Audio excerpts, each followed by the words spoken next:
দেখুন আমরা অলরেডি কোর্টে গিয়েছি। কোর্ট ডাইরেকশানে দ্বিতীয়বার পোস্টমর্টম হয়েছে। প্রথমবার যে পোস্টমর্টম হয়েছে প্রোটোকল মেনটেন করেনি, প্রপার প্রোটোকল মেনটেন করেনি।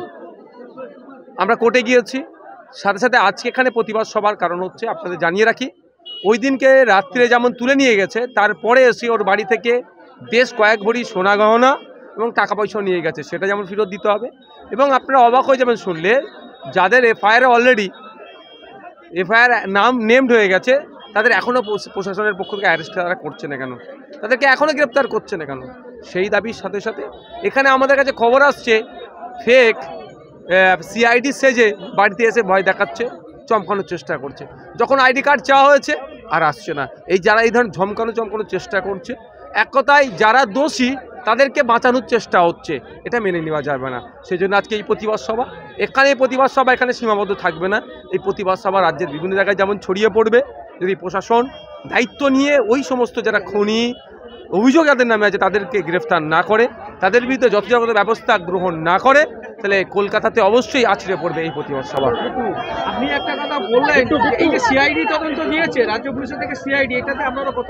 দেখুন, এতে আমরা দিয়েছে বলে এখনো পর্যন্ত আমাদের কাছে কোনো আমরা পাইনি। উকিলদের সাথে কথা বললাম, উকিলদের কাছে এই ধরনের কোনো নির্দেশনা আসে তারাও পায়নি বা নোটিফিকেশান পায়নি। আমরা এতে ভরসা করতে পারছি না। আনিস খানটাকে ভুলে যাচ্ছি না। মমতা ব্যানার্জি বলেছিল এসআইটি গঠন করে দিচ্ছি, 14 না 15 দিনের মধ্যে বিচার পেয়ে যাবে। 14-15 দিন পার হয়ে বছর পার হয়ে গেল। আমরা সমস্ত কোর্ট মনিটরিং এটা চাইছি। আমরা এই মুহূর্তে কোর্ট মনিটরিং এটা চাইছি। প্রয়োজনে যদি আমরা সাহায্য দরকার হয় আমরা তারপরে কোর্টকে আমরা জানাবো। আপনি সেদিনও বলেছিলেন, আজকেও বললেন যে এইখানে কোনো শাসক দলের নেতাদের ইন্ধন থাকতে পারে। আমার কাছে অলরেডি খবর এসেছে, যেহেতু সাবজুডিস ম্যাটার সবটা তো আমি পাবলিকলি ডিসক্লোজ করতে পারি না, যে ওখানে ভাগ বটোয়ারার জন্য যে মালটা চুরি হয়েছে সেটাকে নাকি আত্মসাৎ করার জন্য এবং আমাদের আইএসএফের কর্মীর ওপরে আরও যাতে অত্যাচার করে, আরও তার কিছু বার করা যায় নাকি, সেই জন্য নেতাদের এখানে ইনভলভ আছে। যেটা পঞ্চায়েত লেভেল, ব্লক লেভেলের নেতারাও অনেক আছে, সেটা সময়ের সাথে সাথে কোর্টকে আমরা জানাবো। আমাদের ভিডিও ভালো লাগলে লাইক এবং শেয়ার করুন। কমেন্ট সেকশনে গিয়ে জানান আপনাদের মতামত।